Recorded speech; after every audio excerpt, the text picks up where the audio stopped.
All right, let's talk about something every embedded developer knows, the main function. It feels like ground zero, right? The absolute start. But is it? Have you ever really stopped to think about the incredible chain of events that has to fire off perfectly just to get you to that first line of your code? Well, today, we're going to pull back the curtain on that whole process. We're going to go on the journey from the moment you apply power all the way to that very first instruction in main. So yeah, that's the big question, isn't it? We treat main like it's the starting line, but honestly, it's more like the finish line of a relay race that starts deep inside the hardware. Before your application can even think about running, a whole bunch of low-level hardware and software setup routines, a lot of it written in pure assembly, have to get the processor core configured, get the memory ready, and basically set the stage for your code to run. So let's trace that entire sequence, step by step. Here's how we're going to break it all down. First up, we'll look at the spark, what happens with the hardware at power on. Then we'll dive into the blueprint, which is all about the linker script that maps our program into memory. After that, the first command, how the Cortex-M core finds its first instruction using something called the vector table. Next, we meet the setup crew, the startup code that gets our RAM ready to go. And finally, we'll see the actual handover to your code. Let's kick things off right at the beginning, the power on sequence. Okay, so the instant power is stable and that reset signal goes high. The journey begins. This part is pure hardware. Before a single line of your software even has a chance to run, the chip's internal logic has to answer one super fundamental question. Where do I look for the very first instruction? And the answer isn't just hard-coded. You can actually configure it. How does it know? Well, the hardware literally just reads the voltage levels on two pins, boot 0 and boot 1. This table here shows you how that works. The most common setup, and the one you'll use for production code, is booting from the main flash memory. That's where your firmware lives. But that system memory option, that's also incredibly useful. It fires up a factory-programmed bootloader from ST, which lets you program the chip over things like a UART or USB. No special debugger needed. And booting from SRAM is a bit less common, but it's super powerful for certain kinds of debugging where you want to load and test code really fast. For our purposes today, though, we're going to stick with the standard case, booting from flash. So the hardware is now pointing right at the start of our flash memory. But what does it actually find there? See, a modern program isn't just one big monolithic block of code. It's made up of all these different pieces. You've got your executable instructions, your read-only constants, your global variables that start with a value, and then you have space for variables that don't. The tool that arranges all these pieces into the final file is the linker. And the instruction manual it follows is the linker script. The linker script is this absolutely crucial bridge between the C code you write and the physical memory on the chip. It's really just a powerful text file that gives you, the developer, total control. It defines the memory regions, like flash and SRAM, and tells the linker exactly which parts of your compiled code go to which physical addresses. Seriously, without this map, the startup code wouldn't have a clue where to find anything. And this is the map the linker script works with. This is a typical memory layout for an STM32. Notice those address ranges are totally different. You've got flash memory, which is non-volatile, it holds our program, and that starts at address 0x08000000. This is where the processor is going to be fetching instructions from right after boot. Then, in a completely separate area, we've got our SRAM, our volatile read-write memory, starting at 0x20000000. This is our scratchpad for variables, the call stack, all that runtime stuff. The linker script's main job is to put the right pieces of our program into these two areas. So the linker script deals with a few standard sections. The .text section, that's your actual machine code, your compiled functions. .row data is for read-only data, like a constant string. Both of those live in flash forever. Then you have the sections for your variables. The .data section is for global variables that have an initial value, like int counter equals 100. The .bs section is for uninitialized ones, like uint8_t buffer 1024. Now, both .data and .bs need to be in SRAM when the program runs, so we can change them.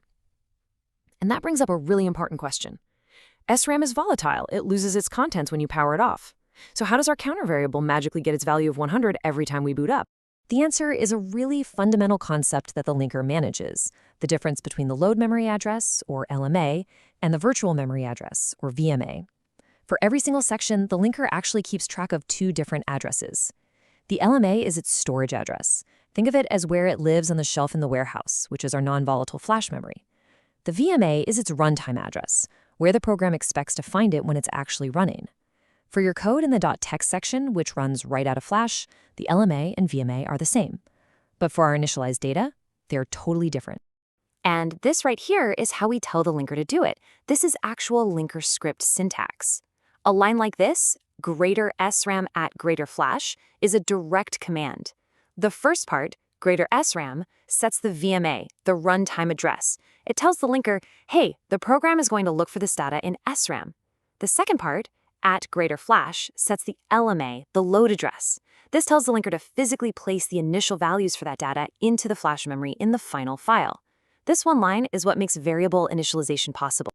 Exactly. So for your variable int, my variable equals 10, that number 10 is stored forever at its LMA over in flash.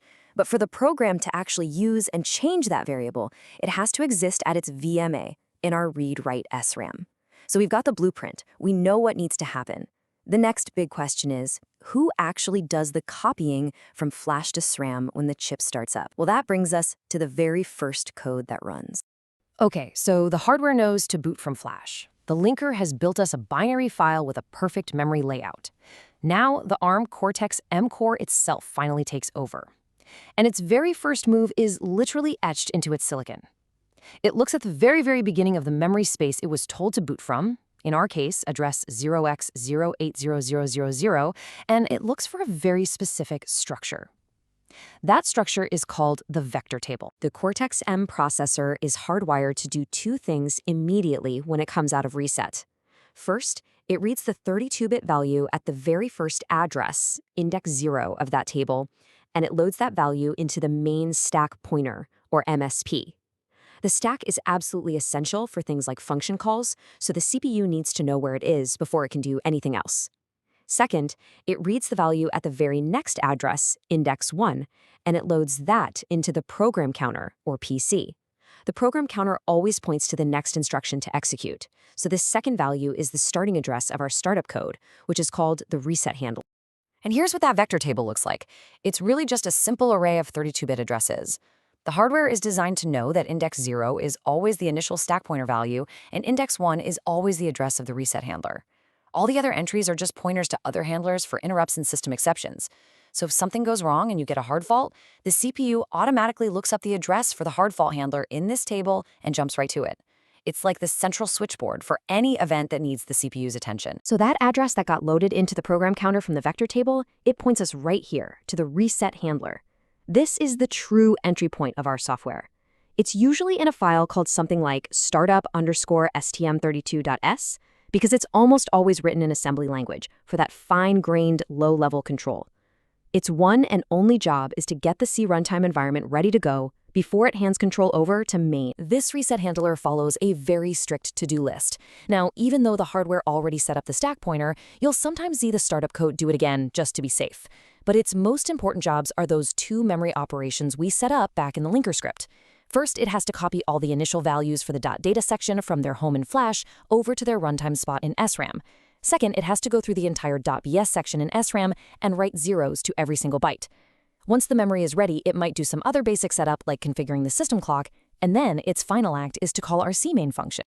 Let's look at that first task a bit closer. How does the startup code know where to copy from and where to copy to? Well, the linker script is kind enough to automatically create special labels that mark the beginning and end of these sections. The assembly code can then use these labels, just like C pointers, to figure out the source address in Flash, the destination in SRAM, and exactly how many bytes to copy. Then it just runs a simple memory copy loop, moving all that data from its LMA to its VMA. The second big task is to zero out the .bs section. When you first power up the chip, the values in SRAM are completely random garbage.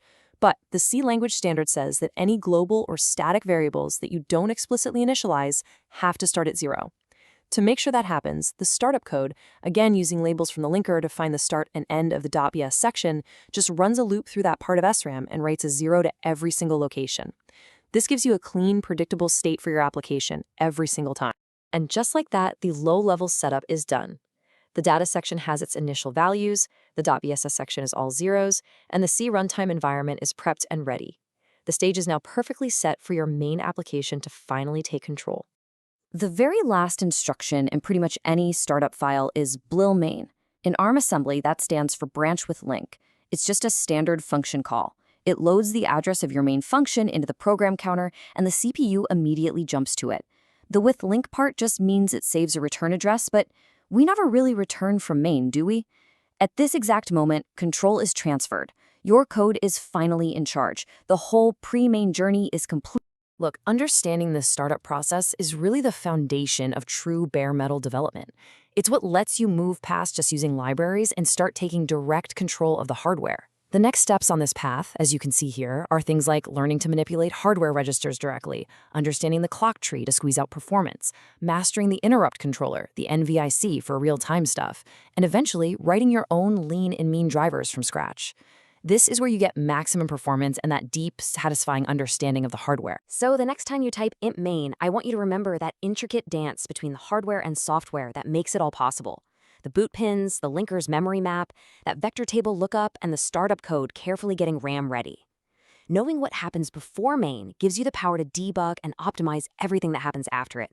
The hardware is now completely under your control. The only question left is, what are you going to build with it? Thanks for joining this explainer. If you like this one, the YouTube algorithm says you're gonna love my other videos, so go check them out.